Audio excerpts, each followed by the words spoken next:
Fading Frontier.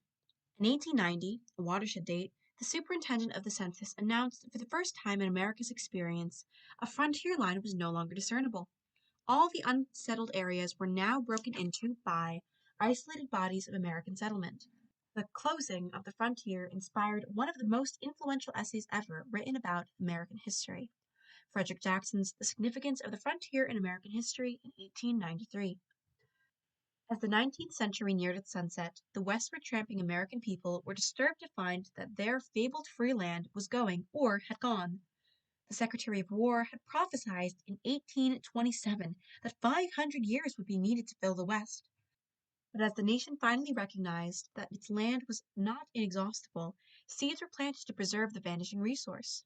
The government set aside land for national parks, first Yellowstone in 1872, followed by Yosemite and Sequoia in 1890. But the frontier was more than a place. It was also a state of mind and a symbol of opportunity. Its passing ended a romantic phase of the nation's internal development and created new economic and psychological problems. Traditionally footloose, Americans had been notorious for their mobility. The nation's farmers, unlike the peasants of Europe, had seldom remained rooted to their soil. The land, sold for a profit as settlement closed in, was often the settlers' most profitable crop. Much had been said about the frontier as a safety valve. The theory is that when hard times came, the unemployed who'd cluttered the city pavements merely moved west, took up farming, and prospered. In truth, relatively few city dwellers, at least in the populous eastern centers, migrated to the frontier during depressions. Most of them did not know how to farm. Few of them could raise enough money to transport themselves west and pay for livestock and expensive machinery. But the safety valve theory does have some validity. Free acreage did lure to the west a host of immigrant farmers who otherwise might have remained in eastern cities to clog the job markets and to crowd the festering and already overpopulated slums. And the very possibility of western migration may have induced urban employers to maintain wage rates high enough to discourage workers from leaving. But the real safety valve by the late 19th century was in western cities like Chicago, Denver, and San Francisco, where failed farmers, busted miners, and displaced Easterners found ways to seek their fortunes. Indeed, after about 1880, the area from the Rocky Mountains to the Pacific coast was the most urbanized region in America, measured by the percentage of people living in cities. U.S. history cannot be properly understood unless it is viewed in the light of the westward moving experience. As Frederick Jackson Turner wrote, American history has been in a large degree the history of the colonization of the Great West. The story of settling and taming the trans-Mississippi West in the late 19th century was but the last chapter in the saga of colonizing various American Wests since Columbus's day. From the West Indies to the Chesapeake shore, from the valleys of the Hudson and Connecticut rivers to the valleys of the Tennessee and Ohio rivers. And yet, the trans-Mississippi West formed a distinct chapter in that saga and retains even to this day much of its uniqueness. There, the Native American peoples waged their last and most desperate struggle against colonization, and there most Native Americans live today. There, Anglo culture collided most directly with Hispanic culture, the historic rival of the Anglo-Americans for dominance in the New World, and the Southwest remains the most Hispanicized region in America. There, Americans faced across the Pacific to Asia, and there most Asian Americans dwell today. There, the several and severity of the environmental posed their largest challenges to human ambitions. And there, the environment, with its aridity and still magical emptiness, continues to mold social and political life, and the American imagination, as in no other part of the nation. And in no other region has the federal government, with its vast land holdings, its subsidies to the railroad, and its mass irrigation projects, played so conspicuous a role in economic and social development. The westward moving pioneers and the country they confronted have assumed mythic proportions in the American mind. They have been immortalized by such writers as Bret Harte, Mark Twain, Helen Hunt Jackson, and Francis Parkman, and by such painters as George Catlin, Frederick Remington, and Albert Beardsley.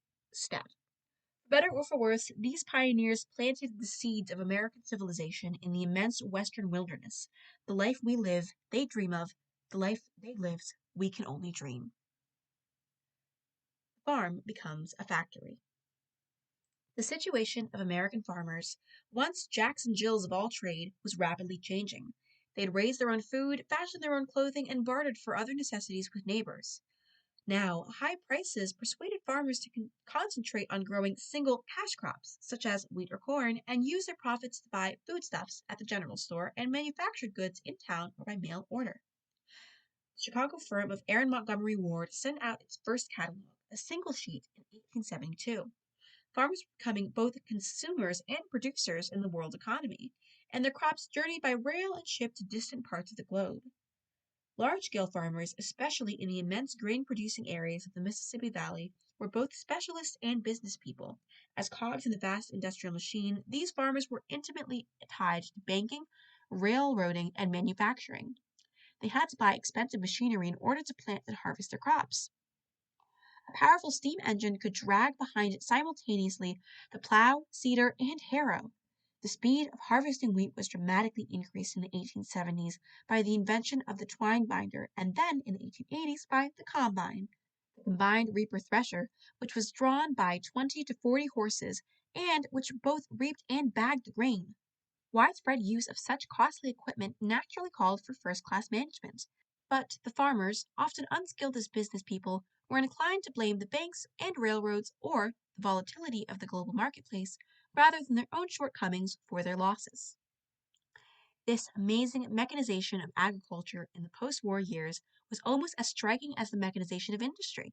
In fact, agricultural modernization drove many marginal farmers off the land, thus swelling the ranks of the new industrial workforce.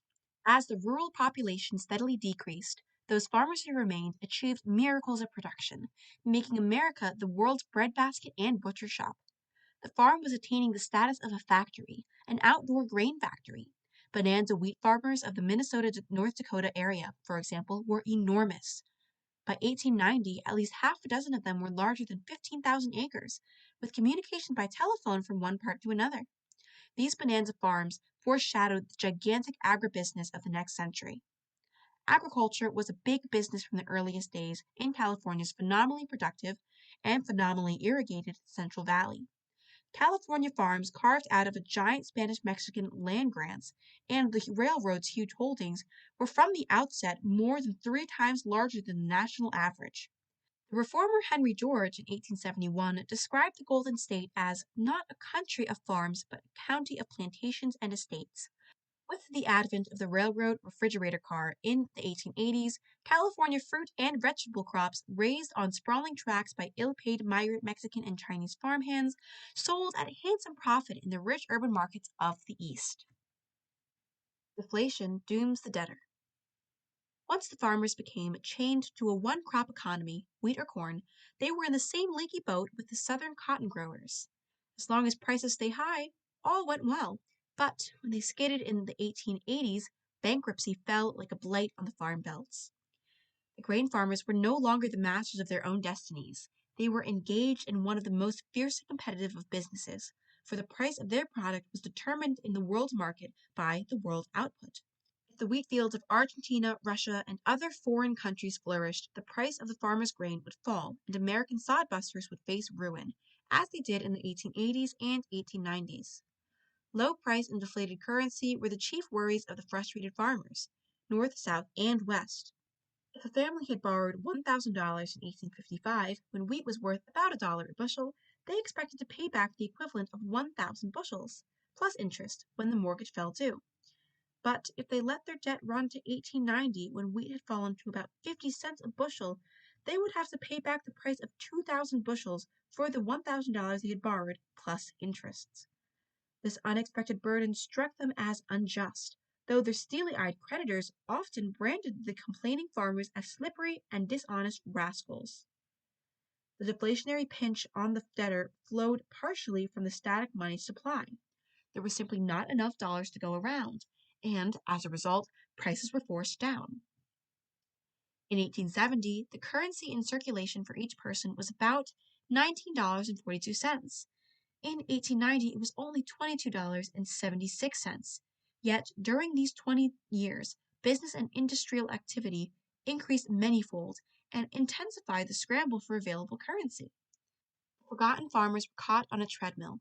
Despite unremitting toil, they operated year after year at a loss and lived off their fat as best as they could. In the vicious circle, their farm machinery increased their output of grain, lowered the price, and drove them even deeper into debt. Mortgages engulfed homesteads at an alarming rate. By 1890, Nebraska alone reported more than 100,000 farms blanketed with mortgages. The repeated crash of the sheriff auctioneer's hammer kept announcing to the world that another sturdy American farmer had become landless in a landed nation. Ruinous rates of interest, running from 8 to 40%, were charged on mortgages, largely by agents of Eastern loan companies. The wind-burned sons and daughters of the sod, who felt they deserved praise for developing the country, cried out in despair against the loan sharks and the Wall Street octopus. Farm tenacity rather than farm ownership was spreading like stinkweed. The trend was especially marked in the sharecropping South, where cotton prices sank dismayingly. By 1880, one-fourth of all American farms were operated by tenants. The United States was ready to feed the world, but under the new industrial feudalism, the farmers were about to sink into a status suggesting old world serfdom. Unhappy farmers. Even Mother Nature ceased smiling, as her powerful forces conspired against agriculture. Mile-wide clouds of grasshoppers, leaving nothing but the mortgage, periodically ravaged prairie farms. The terrible cotton ball weevil was also wreaking havoc in the South by the early 1890s. The good earth was going sour. Floods added to the waste of erosion, which already washed the topsoil off millions of once lush southern acres. Expensive fertilizers were urgently needed. A long succession of droughts seared the trans-Mississippi West, beginning in the summer of 1887. Whole towns were abandoned. Going home to the wife's folks and "In God we trusted, in Kansas we busted" were typical laments of many impoverished farmers as they fled their weather-beaten shacks and sun-baked sod houses. One irate poet snarled, "50 miles to water, 100 miles to wood. To hell with this damned country. I'm going home for good." To add to their miseries, the soil tillers were gouged by their government, local, state, and national. Their land was overassessed, and they paid painful local taxes, whereas wealthy Easterners could conceal their stocks and bonds in safe deposit boxes. High protective tariffs in these years poured profits into the hands of manufacturers. Farmers, on the other hand, had no choice but to sell their low-priced products in a fiercely competitive, unprotected world market, while buying high-priced manufactured goods in a protected home market. Farmers were also farmed by the corporations and processors. They were at the mercy of the Harvester Trust, the Barbed Wire Trust, and the Fertilizer Trust, all of which could control output and raise prices to extortionate levels. Middlemen took a juicy cut from the selling price of the goods that the farmers bought, while operators pushed storage rates to the ceiling at grain warehouses and elevators. In addition, the railroad octopus had the grain growers in its grip.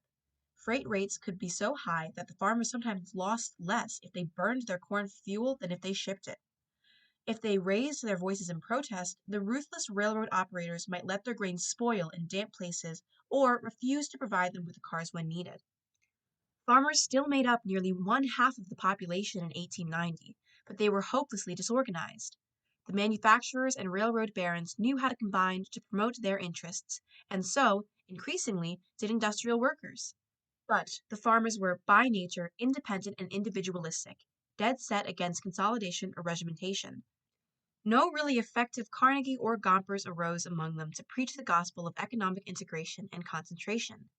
They never did organize successfully to restrict production until forced to by the government nearly half a century later, in Franklin Roosevelt's New Deal days. What they did manage to organize was a monumental political uprising. Farmers take their stand. Agrarian unrest had flared forth earlier in the Greenback movement shortly after the Civil War. Prices sagged in 1868, and a host of farmers unsuccessfully sought relief from low prices and high indebtedness by demanding an inflation of the currency with paper money. The National Grange of the Patrons of Husbandry, better known as the Grange, was organized in 1867. Its leading spirit was Oliver H. Kelly, a shrewd and energetic Minnesota farmer, then working as a clerk in Washington. Kelly's first objective was to enhance the lives of isolated farmers through social, educational, and fraternal activities. Farm men and women, cursed with loneliness in widely separated farmhouses, found the Grange's picnics, concerts, and lectures a godsend. Kelly, a Mason, even found farmers receptive to his mumbo-jumbo of passwords and secret rituals, as well as his four-ply hierarchy, ranging for men from laborer to husbandman, and for women from maid to matron. The Grange spread like an old-time prairie fire, and by 1875 claimed 800,000 members, chiefly in the Midwest and South. Buzzing with gossip, these calicoed and callous folks often met in red schoolhouses around pot-bellied stoves. The Grangers gradually raised their goals from individual self-improvement to the improvement of the farmers' collective plight.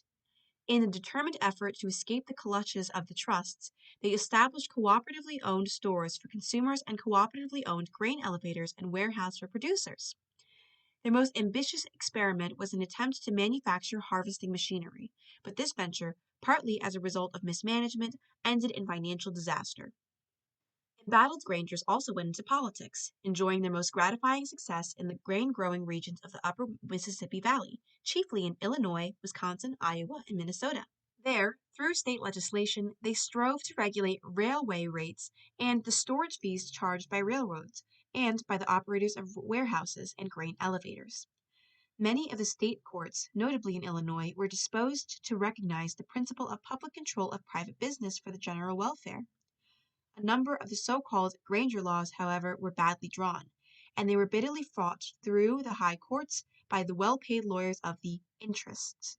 Following judicial reverses, most severely at the hands of the Supreme Court in the famous Wabash decision of 1886, the Grangers' influence faded, but their organization had lived on as a vocal champion of farm interests, while brightening rural life with social activities. Farmers' grievances likewise found a vent in the Greenback Labor Party, which combined the inflationary appeal of the earlier Greenbackers with a program for improving the lot of labor. In 1878, the high water mark of the movement, the Greenback Laborites polled over 1 million votes and elected 14 members of Congress. In the presidential election of 1880, the Greenbackers ran General James B. Weaver, an old Granger who was a favorite of Civil War veterans and who possessed a remarkable voice and bearing. He spoke to perhaps 500,000 citizens in 100 or so speeches, but polled only 3% of the total popular vote. Prelude to Populism. A striking manifestation of rural discontent came through the Farmers' Alliance, founded in Texas in the late 1870s. Farmers came together in the alliance to socialize, but more importantly to break the strangling grip of the railroads and manufacturers through cooperative buying and selling. Local chapters spread throughout the South and Great Plains during the 1880s, until by 1890 members numbered more than 1 million hard-bitten souls. Unfortunately, the alliance weakened itself by ignoring the plight of landless tenant farmers, sharecroppers, and farm workers. Even more debilitating was the alliance's exclusion of blacks, who counted for nearly half the agricultural population of the South. In the 1880s, a separate Colored Farmers National Alliance emerged to attract black farmers, and by 1890, membership numbered more than 250,000. The long history of racial division in the South, however, made it difficult for white and black farmers to work together in the same organization. Out of the Farmers' Alliance, a new political party emerged in the early 1890s, the People's Party, better known as the Populists. These frustrated farmers attacked Wall Street and the money trust. They called for nationalizing the railroad, telephone, and telegraph, instituting a graduated income tax, and creating a new federal sub-treasury, a scheme to provide farmers with loans for crops stored in government-owned warehouses, where they could be held until market prices rose. They also wanted the free and unlimited coinage of silver, yet another of the debtors' demands for inflation that echoed continuously throughout the Gilded Age. Numerous fiery prophets leapt forward to trumpet the populist cause. The free coinage of silver struck many populists as a cure-all, especially after the circulation of an enormously popular pamphlet titled Coin's Financial School, 1894, written by William Hope Harvey. It was illustrated by clever woodcuts, one of which depicted the gold ogre beheading the beautiful silver maiden.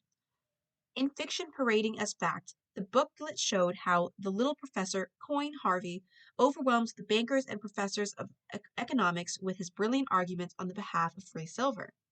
Another notorious spellbinder was red-haired Ignatius Donnelly of Minnesota, 3 times elected to Congress. The queen of the populist calamity howlers was Mary Elizabeth Mary Ellen Lease, tall, athletic woman known as the Kansas Pythoness. She reportedly demanded that Kansas should raise less corn and more hell. The big city New York Evening Post snarled, "We don't want any more states until we can civilize Kansas." To many Easterners, complaint, not corn, was rural America's staple crop. Yet, the populists, despite their oddities, were not to be laughed away. They were leading a deadly, earnest, and impassioned campaign to relieve the farmers' many miseries. Smiles faded from Republicans and Democratic faces alike as countless thousands of populists began to sing, "Goodbye, my party, goodbye." In 1892, the populists had jolted the traditional parties by winning several congressional seats and polling more than 1 million votes for their presidential candidate, James B. Weaver. Racial divisions continued to hobble the populists in the South, but in the West their ranks were swelling. Could the People's Party now reach beyond its regional basis in agrarian America, join hands with urban workers, and mount a successful attack on northeastern citadels of power? Coxey's Army and the Pullman Strike. The Panic of 1893 and the severe ensuing depression strengthened the populists' arguments that farmers and laborers alike were being victimized by an oppressive economic and political system. Ragged armies of the unemployed began marching to protest their plight. In the growing hordes of displaced industrial toilers, the populists saw potential political allies. The most famous marcher was General Jacob S. Coxey, a wealthy Ohio quarry owner. He set out for Washington in 1894 with a few score of supporters and a swarm of newspaper reporters. His platform included a demand that the government relieve unemployment by an inflationary public works program, supported by some $500 million in legal tender notes to be issued by the Treasury. Coxey himself rode in a carriage with his wife and infant son, appropriately named the legal tender Coxey, while his tiny army trampled along behind, singing, "We're coming, Grover Cleveland, 500,000 strong, we're marching on to Washington to right the nation's wrong." The Commonwealth Army of Coxeyites finally strangled into the nation's capital, but the invasion took on the aspects of a comic opera when General Coxey and his lieutenants were arrested for walking on the grass. Elsewhere, violent flare-ups accompanied labor protests, most notably in Chicago. Most dramatic was the crippling Pullman strike of 1894. Eugene V. Debs, a charismatic labor leader, had helped organize the American Railway Union of about 150,000 members.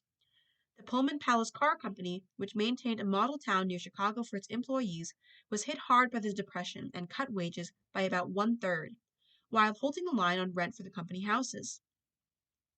The workers finally struck, in some places overturning Pullman cars and paralyzing railway traffic from Chicago to the Pacific coasts. The American Federation of Labor conspicuously declined to support the Pullman strikers, thus enhancing of the AFFL's reputation for respectability, even while weakening labor's cause by driving a large wedge into the workers' ranks. The turmoil in Chicago was serious, but not yet completely out of hand. At least, this was the judgment of Governor John Peter Altgeld of Illinois, a friend of the downtrodden who had pardoned the Haymarket Square anarchists the year before. But U.S. Attorney General Richard Olney, an arch-conservative and ex-railroad attorney, urged the dispatch of federal troops. His legal grounds were that the strikers were interfering with the transit of U.S. mail. President Cleveland supported Olney with a ringing declaration, "If it takes an entire army and navy to deliver a postcard in Chicago, that card will be delivered." To the delight of conservatives, federal troops, bayonets fixed, crushed the Pullman strike. Debs was sentenced to 6 months' imprisonment for contempt of court because he defied a federal court injuncture to cease striking. Ironically, the lean labor agitator spent much of his enforced leisure reading radical literature, which led to his later leadership of the socialist movement in America. Embittered cries of government by injunction now burst from organized labor. This was the first time that such a legal weapon had been used conspicuously by Washington to break a strike, and it was all the more distasteful because defiant workers who were held in contempt could be imprisoned without a jury trial. Signs multiplied that employers were striving to smash labor unions by court action.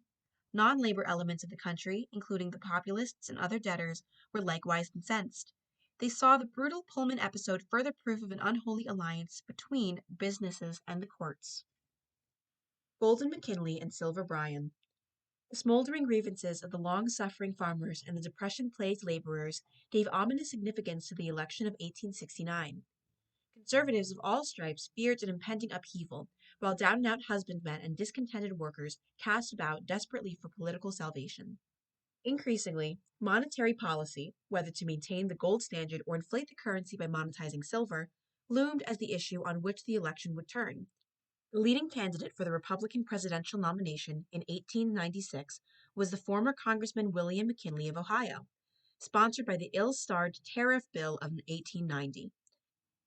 He had established a creditable Civil War record, having risen to the rank of major. He hailed from the electorally potent state of Ohio, and he could point to the long years of honorable service in the Congress, where he had made many friends with his kindly and conciliatory manner. As a presidential candidate, McKinley was largely the creature of a fellow Ohioan, Marcus Alonzo Hanna, who had made his fortune in the iron business and now coveted the role of president maker. "I love McKinley," he once said. As a whole-hearted Hamiltonian, Hanna believed that the prime function of government was to aid business. Honest, earnest, and tough and direct, he became the personification of big industry and politics. He was often caricatured in cartoons, quite unfairly, as a bloated bully in a loud checkered suit with a dollar sign in each square. He believed that in some measure prosperity trickled down to the laborer, whose dinner pail was full when businesses flourished. Critics assailed this idea as equivalent to feeding horses in order to feed the sparrows. The hard-headed Hanna, although something of a novice in politics, organized his pre-convention campaign for McKinley with consummate skill and with liberal outpouring of his own money. The convention steamroller, well lubricated with Hanna's dollars, nominated McKinley on the first ballot in St. Louis, June 1896. The Republican platform cleverly straddled the money question, but leaned toward hard money policies. It declared for the gold standard, even though McKinley's voting record in Congress had been embarrassingly friendly to silver. The platform also condemned hard times and democratic incapacity, while pouring praise on the protective tariff. Dissension riddled the Democratic camp. Cleveland no longer led his party, and the Depression had driven the last nail in his political coffin. Dubbed the stuffed prophet, he was undeniably the most unpopular man in the country. Labor debtor groups remembered too vividly his intervention in the Pullman strike, the backstairs Morgan bond deal, and especially his stubborn hard money policies. Ultra-conservative in finance, Cleveland now looked more like a Republican than a Democrat on the money issue. Rudderless, the Democratic Convention met in Chicago in July 1896, with the Silverites lusting for victory. Shouting insults at the absent Cleveland, the delegates refused by a suicidal vote of 564 to 357 to endorse their own administration. They had the enthusiasm and the numbers. All they lacked was a leader. A new Moses suddenly appeared in the person of William Jennings Bryan of Nebraska. Then, only 36 years of age and known as the Boy Orator of Plague, he stepped confidently onto the platform before 15,000 people. His masterful presence was set off by a peninsular jaw and raven black hair. He radiated honesty, sincerity, and energy. The convention hall setting was made to order for a magnificent oratical effort. A hush fell over the delegates as Bryan stood before them. With an organ-like voice that rolled into the outer corners of the huge hall, he delivered a fervent plea for silver.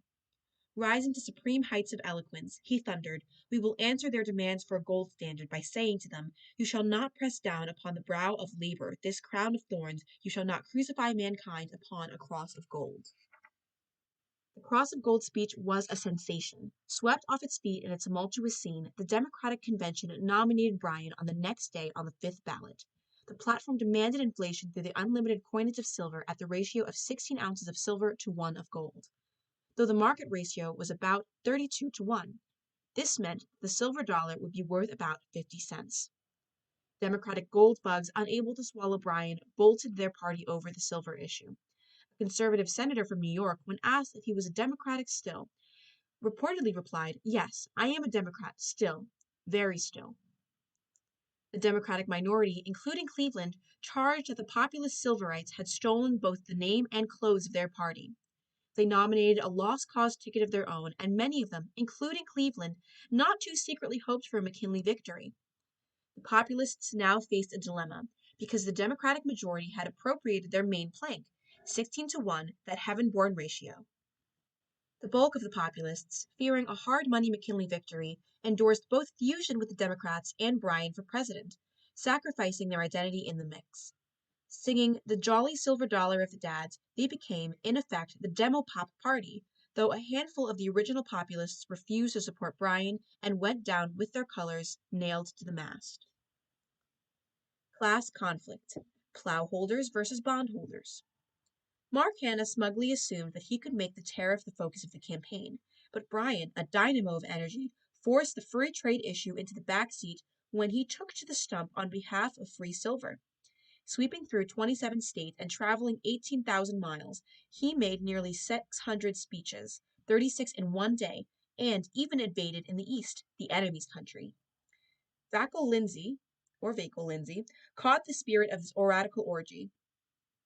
Prairie Avenger, Mountain Lion, Bryan, gigantic troubadour, speaking like a siege gun, smashing Plymouth Rock with his boulders from the west. Free silver became almost as much a religious as a financial issue. Hordes of fanatical free silverites hailed Bryan as the Messiah to lead them out of the wilderness of debt. They sang, "We all have our pockets lined with silver," and "No crowns of thorns, no cross of gold." Bryan created panic among Eastern conservatives with his threat of converting their holdings overnight into 50-cent dollars. The gold bugs responded with their own free and unlimited coinage of verbiage. They vented their alarm in abusive epitaphs, ranging from fanatic to madman to traitor and murderer. "And God we trust, with Bryan we bust," the Republicans sneered, with one Eastern clergyman crying, "That platform was made in hell."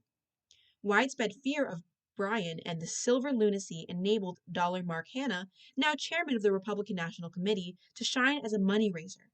He shook down the trusts and plutocrats and piled up an enormous slush fund for a campaign of education or of propaganda, depending on one's point of view. Reminding the voters of Cleveland's Democratic panic, Republicans appealed to the belly vote with their prize slogan, "McKinley and the Full Dinner Pail." The McKinleyites amassed the most formidable political campaign chest thus far in American history. At all levels, national, state, and local, it amounted to about $16 million, as contrasted with the about $1 million for the poorer Democrats, roughly 16 to 1. With some justification, the Bryanites accused Hanna of buying the election and of floating McKinley into the White House on a tidal wave of mud and money. Bryan's cyclonic campaign began to lose steam as the weeks passed. Fear was probably Hanna's strongest ally, as it's Bryan's worst enemy. Republican business people placed contracts with manufacturers contingent on the election of McKinley. A few factory owners, with thinly veiled intimidation, paid off their workers and told them not to come to work on Wednesday morning if Bryan won. Reports also circulated that employers were threatening to pay their employees in 50-cent pieces instead of dollars if Bryan triumphed. Such were some of the dirty tricks of the Stop Bryan, Save America crusade. Hanna's campaign methods paid off. On Election Day, McKinley triumphed decisively. The vote was 271 to 176 in the Electoral College, and 7,102,246 to 6,492,559 in the popular election. Driven by fear and excitement, an unprecedented outpouring of voters flocked to the polls. McKinley ran strongly in the populous East, where he carried every county of New England and in the upper Mississippi Valley. Bryan states, concentrated in the debt-burdened South and trans-Mississippi West, boasted more acreage than McKinley's, but less population. The free silver election of 1896 was perhaps the most significant political turning point since Lincoln's victories in 1860 and 1864. Despite Bryan's strength in the South and West, the results vividly demonstrated his lack of appeal to the unmortgaged farmer and especially to the Eastern urban laborer. Many wage earners in the East voted for their jobs and full dinner pails, threatened as they were by free silver, free trade, and fireless factories. Living precariously on a fixed wage, the factory workers had no reason to favor inflation, which was the heart of Bryanites' program. The Bryan-McKinley battle heralded the advent of a new era in American politics. At first glance, the election seemed to be the age-old story of the underprivileged many against the privileged few, of the indebted backcountry against the wealthier seaboard, of the country against the city, of the agrarians against the industrialists, of Main Street against Wall Street, of the nobodies against the somebodies. Yet, when Bryan made his evangelical appeals to those supposed foes of the existing social order, not enough of them banded together to form a political majority. The outcome was instead a resounding victory for big business, the big cities, middle-class values, and financial conservatism. Bryan's defeat marked the last serious effort to win the White House with mostly agrarian votes. The future of presidential politics lay not on the farm, with their dwindling population, but in the mushrooming cities, with their growing hordes of freshly arriving immigrants. The Grand Old Party's smashing victory of 1896 also heralded a Republican grip on the White House for the next 16 consecutive years, indeed, for all but 8 of the next 36 years. McKinley's election thus imparted a new character to the American political system. The long reign of Republican political dominance that it ushered in was accompanied by diminishing voter participation in elections, the weakening of party organizations, and the fading away of issues like the money question and the civil service reform, which came to be replaced by concern for industrial regulation and the welfare of labor. Scholars have dubbed this new political era as the period of the fourth party system, signaling a break with the previous third party system in place since 1860 and characterized by remarkably high voter turnouts and close contests between Democrats and Republicans. Republican stand-patism enthroned. The eminently safe McKinley took the inaugural oath in 1897. With his impeccable white vest, he seemed never to perspire, even in oppressively muggy Washington. Though a man of considerable ability, he was an ear-to-the-ground politician who seldom got far out of line with majority opinion. His cautious, conservative nature caused him to shy away from the flaming banner of reform. Business was given a free rein, and the trusts, which had trusted him in 1896, were allowed to develop more mighty muscles without serious restraints. Almost as soon as McKinley took office, the tariff issue, which had played second fiddle to silver in the Battle of '96, quickly forced itself to the fore. The current Wilson-Gorman law was not raising enough revenue to cover the annual Treasury deficits, and the Republican trusts thought that they had purchased the right to additional tariff protection by their lush contributions to the Hanna war chest. In due course, the Dingley tariff bill was jammed through the House in 1897 under the pounding gravel of the rethroned Czar Reed. The proposed new rates were high, but not high enough to satisfy the paunchy lobbyists, who once again descended upon the Senate. Over 850 amendments were tacked onto the overburdened bill. The resulting piece of patchwork finally established the average rate at 46.5%, substantially higher than the Democratic Wilson-Gorman Act of 1894, and, in some categories, even higher than the McKinley Act of 1890. Prosperity, long lurking around the corner, beginning to return with a rush in 1897, the first year of McKinley's term. The Depression of 1893 had run its course, and farm prices rose. Paint-thirsty Midwestern barns blossomed in their new colors, and the wheels of industry resumed their hum. Republican politicians, like crowing roosters, believed that they caused the sun to rise, claimed their credit for attracting the sunlight of prosperity. With the return of prosperity, the money issue that had overshadowed politics since the Civil War gradually faded away. The Gold Standard Act of 1900 passed over last-ditch civil right opposition, provided that the paper currency be redeemed freely in gold.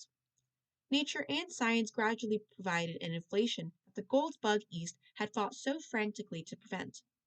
Electrifying discoveries of new gold deposits in Canada's fabled Klondike, as well as in Alaska, South Africa, and Australia, brought huge quantities of gold into world markets, as did the perfecting of the cheap cyanide process for extracting gold from low-grade ore. Moderate inflation thus took care of the currency needs of an explosively expanding nation, as its circulatory system greatly improved.